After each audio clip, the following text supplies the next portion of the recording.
Hello, friends, and welcome back to the shop. Today is Sunday, February 9th, and it is a cold morning here in southeastern Pennsylvania. Uh, got a lot of rain last night, and it was just below freezing. And oh, there's ice everywhere. It's really interesting. I took a picture this morning that I want to show you. Hopefully, that's coming up. This is an old chimenea that I really should have gotten rid of, but it's been sitting on the back porch for a while. And you can see the bird feeder in the background there and the icicles hanging from that. I just thought that was a beautiful example of nature decorating for us. So had to take that picture this morning and wanted to share it with you. And that's the kind of morning it's been. But it is rapidly warming up. We're going to get up to about 40 today. So we shall see. Probably going to be very wet.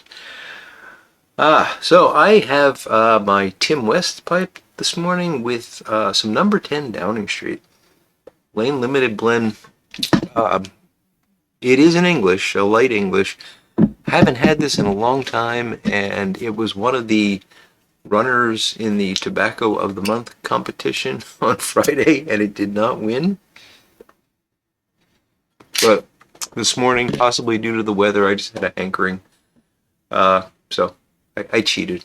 I'm smoking a non-Tobacco of the Month today, which technically isn't against the rules. Anyway, what I wanted to talk about today is related to last week's video. And in last week's video, I was talking about a couple of things uh, around prices and pipes and things like that, and the cost of goods and all that. And I made the point that the cost of goods is very high right now, and therefore the cost of artisan pipes has gone up quite a bit because you got to buy the materials to make the pipes. And I said then, and I still stand by this, that's going to change because, you know, as we move back towards energy independence, the cost of fuel is going to decrease. The cost of fuel is driving all these prices. It's going to take time. It's not going to be overnight, and there might even be increases in the short term, but it'll be okay. It'll get better. But for now, we have what we have, and I got a lot of interesting comments in that video. It performed very well. Probably one of my best performing videos. I was shocked at the number of views it got and the number of comments, and I was very happy. Um, but I got a lot of comments that, and they were all good, and I don't disagree with any of them, but they surprised me at how sort of firm some of the folks were. That's why I smoke corncob pipes. They're inexpensive and they do everything I need them to do. I would never buy an artisan pipe. I only buy Savinellis or only buy uh, estate pipes or whatever. Um, I only buy estate pipes. I would never spend money on a factory pipe. Things like that. And I'm making this up. I don't remember all the comments, but there was a lot like that. And it got me thinking on something that I've talked about in the past. I like to ramble, and in the past I've talked about the value of things and the extrinsic versus intrinsic value. This costs some amount of money to make, and Tim had to buy the briar and well, actually in this case the stummel, but had to buy the briar and the stem material, and then he had to take the time to do what he does, and then he had to pay for the stain and the finish and everything else and the utilities to keep the lights on in the shop and whatnot. So that all comes together to some amount of money. Let's just say that all adds up to $100, just for the sake of argument. That's the intrinsic value of this thing. Okay, it's $100 worth of stuff and time and everything else. Then there's the value that's going to be set by Tim in order to make that all worth his while. He needs to eat in addition to make pipes, so he's going to charge more than $100 for it. And that's part of the extrinsic value, but then there's the market, and the market is a critical part of this. So if people are willing to pay $300 for this, and Tim is willing to sell it for $200, it's going to be somewhere in the middle, because if everybody sells their pipes for $300, then the competition is going to be tough. And if somebody starts saying, well, I'll sell them for $290, people are going to move to them. So, that's how this stuff all works and balances out. And it's obviously much more complicated than that. I'm not an economist. But the point is, there is this intrinsic value, which is what the thing is actually worth at a bare minimum zero profit level. And then there's the extrinsic value, which is a combination of the requirement of the maker to actually make a living plus what the market will allow. So, with that in mind, I thought it might be interesting to talk a bit about buying pipes and what pipes are good versus bad, and that, I'm not going to do that, but bear with me. Where the value lies in pipes, where do you get your best bang for your buck? And I think the answer is going to surprise you. So we're going to go through this. I actually have a large number of pipes here that I'm going to do a little show and tell on, and I just went through my pipe rack and pulled out examples. I don't think there's many here that you haven't seen at some point, but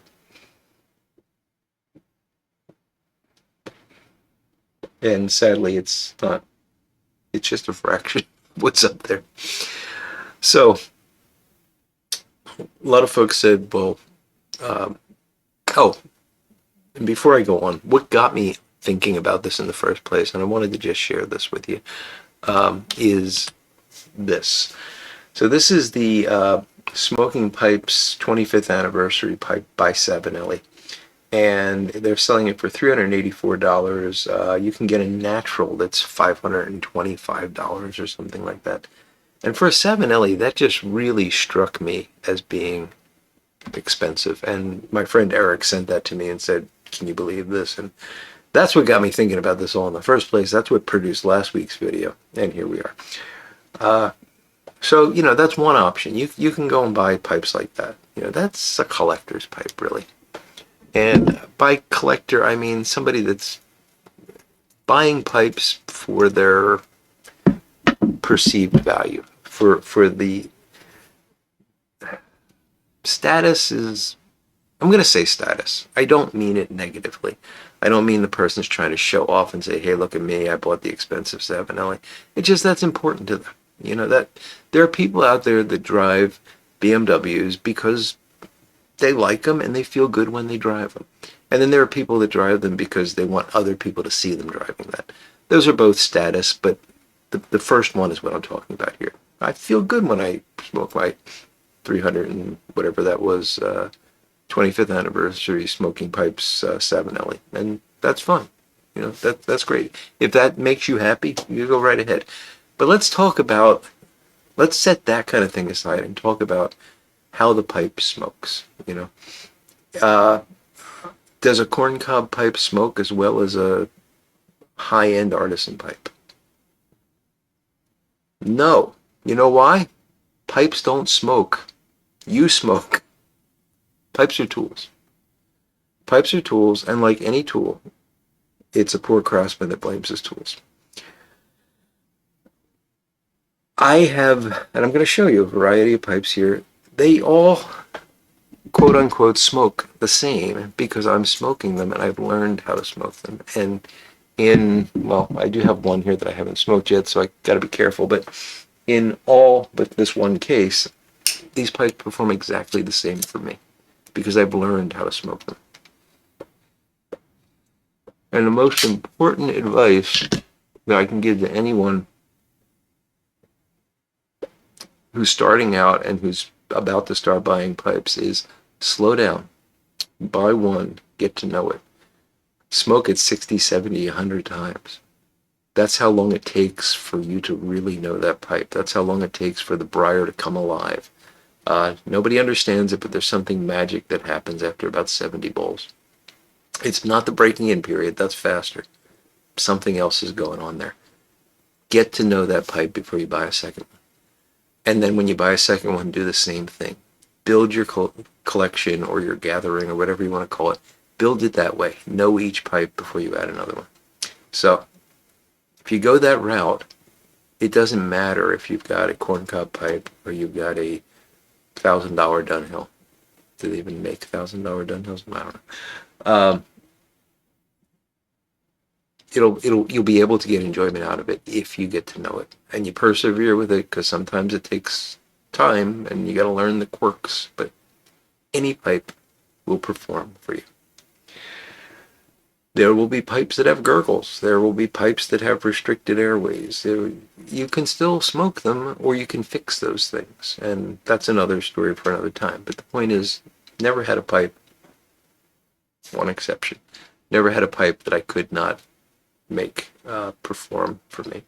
The one exception was one of those Brebia wooden filter things. That was a nightmare, and I do not know why to this day why that pipe was so terrible. Anyway, let's look at some pipes. Missouri Meerschaum Corncob. I've had this one. You can see the stem is rather chewed up. I've had this pipe probably 10 years.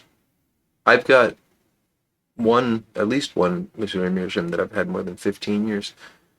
I do pipe mortar the bottom and cut out the insert and all that, and I've got a video on that, on cob modification and whatnot. But I don't have to. And I've got some that I didn't, and they still were fine. I don't smoke these as much as I used to, but I do enjoy them now and again, and they're perfectly fine pipes. Currently going for $18. When I was buying them, they were like $8. So, I keep these. I always take one fishing, or if I go camping.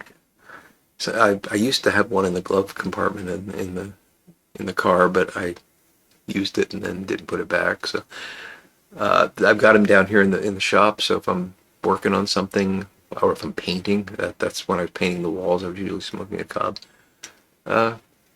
They're great for things like that, but they're perfectly fine, And so $18, you got yourself a pipe.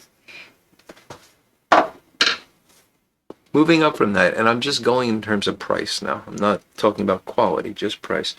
You got basket pipes, and you've seen me smoke this little billiard before. I bought this at a JR Tobacco for, I believe it was $15, maybe it was $20. It is one of my favorite pipes. And I bought it because it's a long story, but I needed a pipe at the moment. Basket pipes. They're not as easy to find these days. Not a lot of brick and mortar tobacco shops around. But they do exist. And they tend to be factory seconds and whatnot. And I'm sure you could probably find them in miserable condition, but if you look through carefully and you choose carefully, you get a good pipe. So, how about factory pipes? Moving again up in cost. Basket pipes technically are factory pipes, but I'm going to separate those out of it. Now, what do I mean by factory pipes? Well, I'm talking about anything where more than one person is working on it. You got a couple of artisans that work in pairs, so a husband and wife team or something like that. I'm not going to call them a factory, but if you got 3-4 people all working on something, if you got 10-20 people all working on a pipe, if a pipe is touched by more than 1 or 2 people, it's a factory pipe. And I just got to draw a line somewhere, and that's where I'm drawing it. So, you got your 7LEs, you got your Petersons, you've got the Rossi, which is a 7LE line, I believe. There's a whole variety of these that you're all familiar with. And you get good value there. Now, you're paying more than you're going to pay for a corncob pipe or a basket pipe, but you're getting better quality control, hopefully. And you're getting a better looking pipe a lot of the times. And you're also getting consistency. So if I buy a 7LE, I believe this is a 211. I always forget the numbers and I don't have my glasses on. But if I buy this pipe from Savinelli, and by the way, this was a gift, kind gift from a very dear friend. If I go out tomorrow and buy another one of these, same number, I'm going to get pretty much the same pipe. I'm going to get pretty much the same smoking experience from it. It's going to break in the same way. So there's a lot of benefit to factory pipes for that reason. They are mass-produced pipes. So this is one example. K. Woody is still making pipes, and this is a K. Woody that I bought a couple years ago. Have not smoked it. Not exactly sure why I bought it, but the reason I bring this up is this is probably, I haven't checked, but I would guess this is probably now approaching the $200 range. This was about $50. So $50 versus $200. And probably going to both be very similar. So factory pipes are another option. Good value.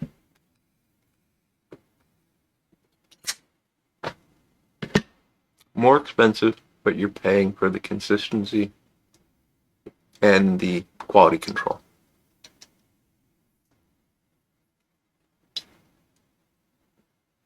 Another option, and one that I have used extensively and actually started my whole YouTube journey with, estate pipes. This is a Savinelli Hercules that I picked up at a consignment shop many years ago, refurbished, and it is one of my all-time favorite pipes. Another Savinelli. This is a 622. I love this shape. It's a beautiful pot. Smokes burley fantastic. This was an eBay find, and I did put a new stem on it, not because I needed to when I bought it, but I broke the stem. I dropped it on the floor when I was trying to buff it, so I made a new stem for it. But yeah, this is also one of my favorite pipes, and I probably paid $20 for this on eBay. And I refurbished those myself, and so that's a great hobby, and I would guess that more than half my pipes are estate pipes. Most of them are pipes that I've refurbished. Now you might say, well, I don't want to get into that. That's, got to get the tools, got to get the materials and everything else, got to learn how to do it. Well, I'll tell you, it is a fun and rewarding hobby. But if you don't want to do it, there's people out there that do it for you. So this pipe, this is a doodler. This is old. I'm guessing probably, I should have probably done the math beforehand, but this is probably from at least the 40s. And yeah, I think 40s is correct on this. This was actually refurbished by my buddy Corvette Jim, and he at one time was doing pipe refurbishing and selling them. I don't know if he's doing that anymore, but I hope he gets back into it someday because he does a great job. So, another thing you can do is look for these folks that are refurbishing and selling pipes. The one person that I can point you to is my buddy Jim, who has the website Premium Polished Pipes. He does a great job, and he always has some interesting pipes for sale. There's other folks out there that you can find. So estate pipes, whether you're refurbishing them or they're being refurbished for you, provide you with some great value because you're probably going to get them for less than the factory pipe cost, or certainly if it's an artisan pipe, less than the artisan pipe cost. But you're getting the same pipe, and it's probably already broken in for you, which is a bonus.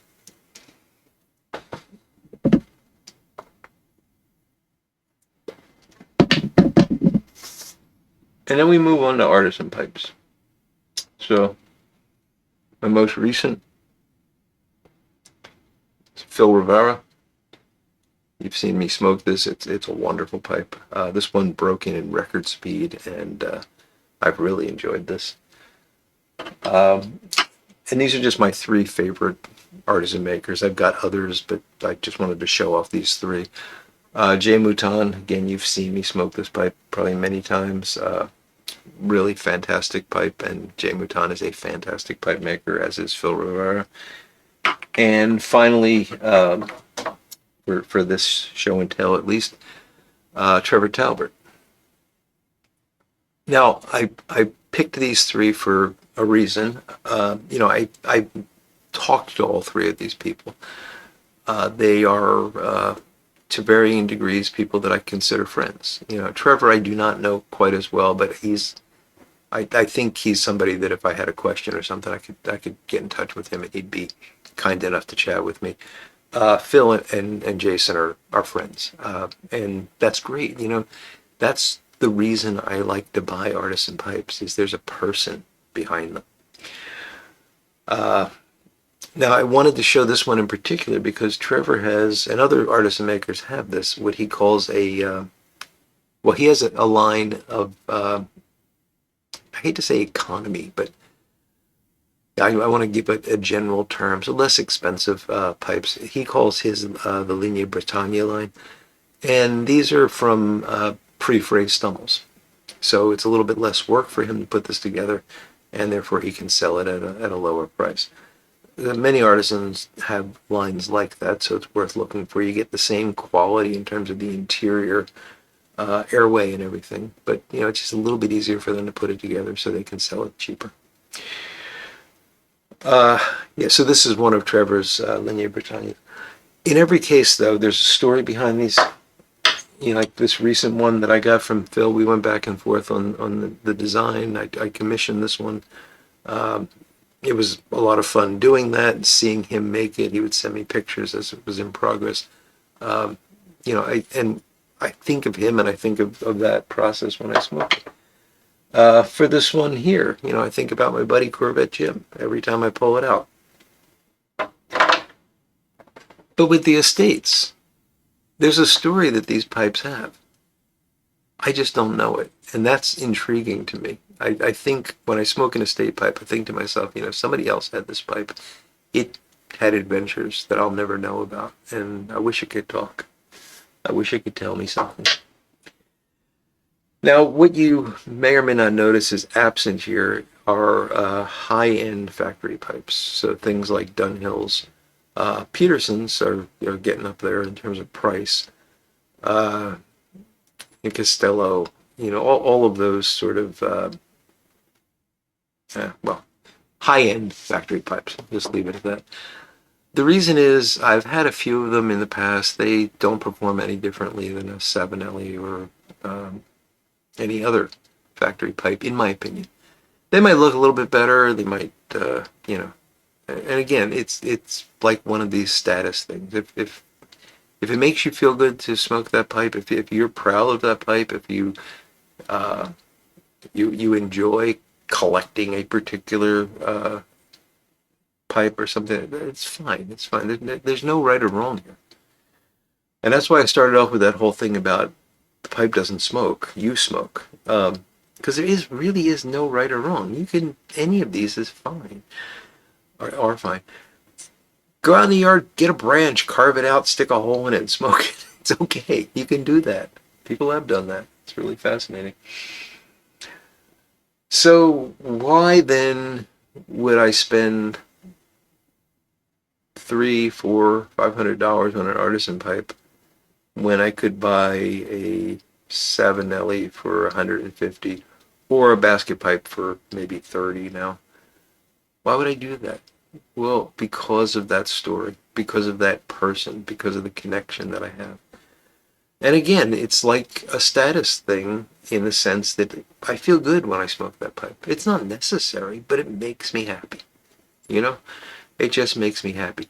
And if what makes you happy is I only smoke corncob pipe because I don't get spending money on those other things and I just enjoy this and it gives me pleasure. Fantastic, as long as you're happy. There is no right or wrong in this.